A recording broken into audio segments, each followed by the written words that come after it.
はい、皆さんこんにちは。ဒီနေ့ကတော့ဂျပန်လိုဟင်းချက်ကြည့်ကြမှာပဲဖြစ်ပါတယ်။ဟင်းချက်တဲ့အခါမှာအသုံးပြုတဲ့ဂျပန်စကားလုံးလေးတွေကိုဂျပန်ဟင်းတရားရေးချက်ပုံချက်နည်းနဲ့တူတူလေ့လာကြည့်ကြရအောင်။အဲ့တော့ပထမဆုံးလေ့လာကြည့်ရမယ့်ဘတ်ဖလေးတွေကိုအရင်မိတ်ဆက်ပေးပါမယ်။အဲ့ဒီကတော့takuဆိုတာကသမင်းချက်တဲ့ဆိုတဲ့အဓိပ္ပာယ်ပါ။ဂေါဟန်ကိုtakuဆိုပြီးတော့တွဲတဲ့သုံးပါတယ်။ဆွီဟန်ခီဆိုတဲ့သမင်းပေါင်းနဲ့သမင်းချက်တဲ့နေရာမှာသုံးတာဖြစ်ပါတယ်။ဒုတိယတစ်ခုကတော့မုစုဆိုတာကကြတော့ပေါင်းတာမျိုးဖြစ်ပါတယ်ဖတ်ထုတ်ဒီဘာတွေပေါင်းတဲ့အခါမျိုးမှာမုစုလို့ပြီးတော့သုံးပါတယ်ရဆိုင်ဟင်းသီးဟင်းရက်တွေကိုလည်းမုစုပေါင်းတယ်ဆိုပြီးသုံးလို့ရပါတယ်ယူဒဲလူဆိုတာကကြတော့ပြုတ်တာပါကြက်ဥပြုတ်တယ်အသားတွေကိုပြုတ်တဲ့နေရာမှာသုံးပါတယ်ဒါမှငေါ့အိုယူဒဲလူကြက်ဥကိုပြုတ်တယ်နောက်တစ်ခုကနက်ဆူလူဆိုတဲ့နေရာမှာဒီခန်းစီလေးထားတော့nest ဆိုတဲ့အပူအဖျားဆိုတဲ့အဓိပ္ပာယ်ရှိတာမလို့ nest ဆိုရင်ကြောက်လဲပူအောင်လုပ်တယ်ဆိုတဲ့အဓိပ္ပာယ်ပါဖူရာယီပန်အို nest ဒီဟင်းချက်မဲ့ဒဲအိုအကျော်ဒဲအိုကိုပူအောင်လုပ်တယ်နောက်တစ်ခုကကြတော့အီတာမဲရုဆိုတဲ့အဓိပ္ပာယ်ပါအီတာမဲရုဆိုတဲ့ဟာလေးပါအီတာမဲရုဆိုတဲ့အဓိပ္ပာယ်ကကြတော့စီနဲနဲလေးနဲ့မှွေပြီးတော့ကြော်တယ်ညီမလိုဆိုရင်ကြတော့ပေါ့နော်အရွက်ကြော်တွေပါဆိုရင်စီနဲနဲထည့်တယ်ပြီးရင်ရေတွေပါထည့်ပြီးတော့ငွေကြော်လိုက်တယ်ပေါ့အဲ့လိုမျိုးဟာကိုအီတာမဲရုလို့ခေါ်ပါတယ်ဒီမှာဆိုရင်လည်းရဆိုင်ကိုအီတာမဲရုအသီးရွက်တွေကိုကြော်တယ်နောက်ဆုံးတစ်ခုကတော့နီရုဆိုတဲ့ချက်တယ်ဆိုတဲ့အဓိပ္ပာယ်ပါသူကကြတော့အနှစ်နဲ့ချက်တယ်ဆိုတဲ့အဓိပ္ပာယ်ပါဥပမာဒီမှာနီခုချက်ကအိုနီခုချက်ကဆိုတဲ့ဂျပန်ဟင်းလျာကိုချက်တယ်အဲ့တော့နီခုချက်ကဆိုတာဘာလဲဆိုတာကိုဒီမှာချက်ကြည့်ရအောင်ဒီခုချက်ကဆိုတာကဒီလိုဟင်းလျာလေးဖြစ်ပါတယ်မြန်မာလိုဆိုရင်တော့ပေါ့နော်တီးစုံဟင်းဟိုမှာသူကအသားတွေပါတာမျိုးဖြစ်ပါတယ်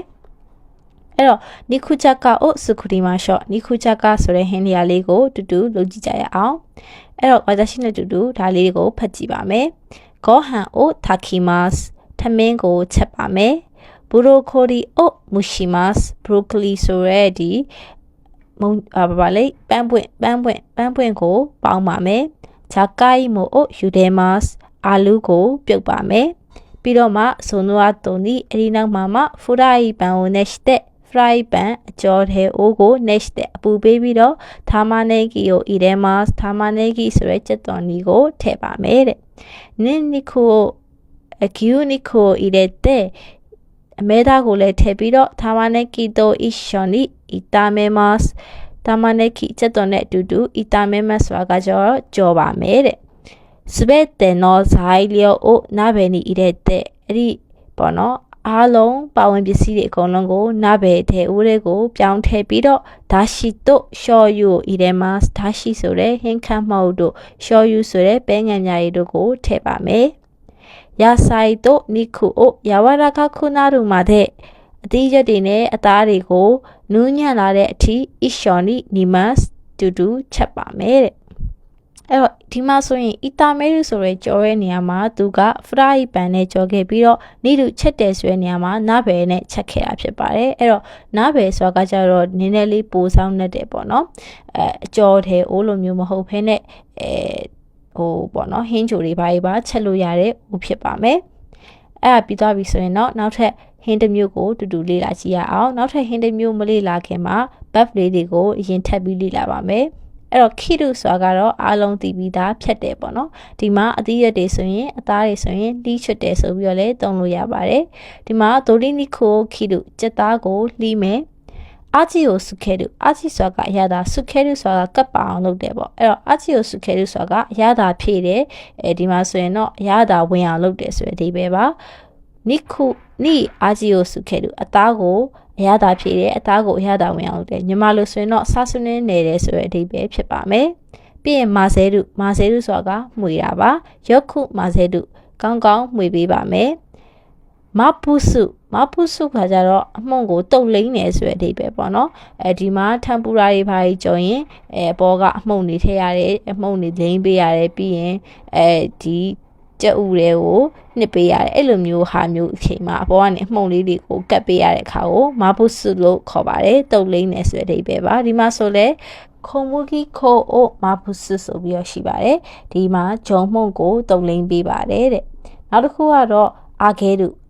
ကစီထဲမှာကြော်တယ်ဒီကြက်ကြော်တွေ ပေါ်တော့ထမ်ပူရာကြော်တွေကိုစီထဲကိုနှစ်ပြီးတော့ကြော်တဲ့အခါမျိုးမှာအာဂဲရုကိုသုံးရတာဖြစ်ပါတယ်ဒီမှာဆိုရင်ဒိုရီနီကိုအာဂဲရုစက်သားကိုစီထဲကိုထည့်ကြော်တယ်ပြီးရင်ဒိုရီတာစ်ဆိုတာကထုတ်လိုက်တာပါအဲ့ဒီစီပူတွေကနေထုတ်လိုက်တာကိုဒိုရီတာစ်လို့ခေါ်ပါတယ်အာဂဲတာရာဒိုရီတာစ်ကြော်ပြီးတဲ့နောက်မှာထုတ်ယူလိုက်ပါမယ်ဆယ်ယူလိုက်ပါမယ်ဆိုတဲ့အဓိပ္ပာယ်အဲ့တော့ဘာဟင်းချက်မှာလဲဆိုရင်ကြည့်ရအောင်ဒီမှာခါရာအာဂဲဆိုတဲ့ဂျပန်ဟင်းလျာကိုချက်မှာဖြစ်ပါတယ်သူတို့တွေကဒီစက်သားကြော်ပေါ့နော်သူတို့ပုံစံစတိုင်းနဲ့ကြော်တာမျိုးပေါ့အဲ့ဒါလေးကခါရာအာဂဲလို့ခေါ်တာဖြစ်ပါတယ်အဲ့တော့ခါရာအာဂဲကိုစကူရီမာရှော့ခါရာအာဂဲလုပ်ကြည့်ကြရအောင်ပထမဆုံးလုပ်ကမှာကခါရာအာဂဲကိုခီရီမတ်ဒိုရီနီကိုခီရီမတ်စက်သားကိုလှိဖြတ်မယ်ပြီးရင်ဘိုဒူနီဤတဲ့ဘိုးဆိုတဲ့ပကံလုံးလေးကိုထည့်ပြီးတော့ရှော်ယူတော့နင်းနီခုတဲ့အာဂျီယိုစကေမတ်ရှော်ယူပဲငံပြားရည်တို့နင်းနီခုစစ်တော်ဖြူတို့နဲ့အာဂျီယိုစကေမတ်အရသာဝင်အောင်လုပ်ပါမယ်ရက်ခုမာဆယ်မတ်ကောင်းကောင်းလေးနေပေးပါမယ်ခါရာဂဲခိုဆိုတာကဒီဂျုံမှုန့်လိုပါပဲအဲ့ဒီဟာလေးနဲ့တုံလိမ့်ပြီးတော့ကြော်ရတာဖြစ်ပါတယ်ခါရာဂဲခိုမာဘူးရှိမတ်တုံလိမ့်မဲ့ဒါမှမဟုတ်စကေမတ်စိတ်လာတုံလို့ရပါတယ်ဖူရာဤပန်ဒီအာဘူရာအိုဤတဲ့နဲ့ရှိမတ်ခုနကတုံထားတဲ့နဲ့ရှိမတ်ဖြစ်ပါတယ်စီထည့်ပြီးတော့ပူအောင်လုပ်မယ်စီပူလာပြီဆိုတော့မှဒိုရီနီခိုအာဂဲမတ်စက်သားကိုကြော်ပါမယ်တဲ့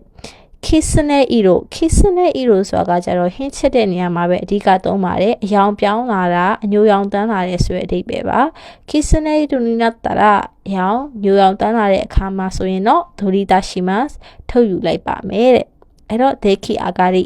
ဒီခါရာခဲဆိုတာလေးကိုရရှိပါပြီအဲ့တော့ဒီမှာပေါ့နော်ကြက်ထားတဲ့ buff လေးတွေအပြင်ကို buff လေးတွေကိုတစ်ခေါက်ပြန်နှွေးရမယ်ဆိုရင်တခုသမင်းချက်တဲ့ဂေါဟန်ကိုတခုမုစုပေါင်းတဲ့ရဆိုင်အိုမုစုယူဒဲရုပြုတ်တဲ့ထားမောင်းကိုယူဒဲရု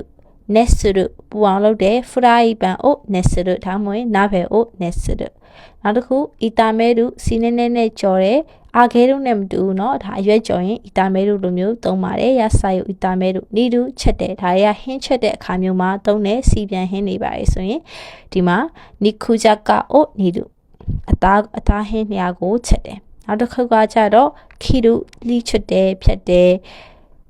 ဒိုရီနီကိုခီရုစက်သားကိုလှီတယ်အာဂျီယိုစုခဲတုအရသာဝင်အောင်လုပ်တယ်နီခုနီအာဂျီယိုစုခဲတုမာဆဲတုမှွေတယ်ယခုမာဆဲတုအမှုန့်လိမ့်နေဆိုရင်မာပူစုဒီမှာဆိုရင်ခိုမူကီခိုမာပူစုဒီ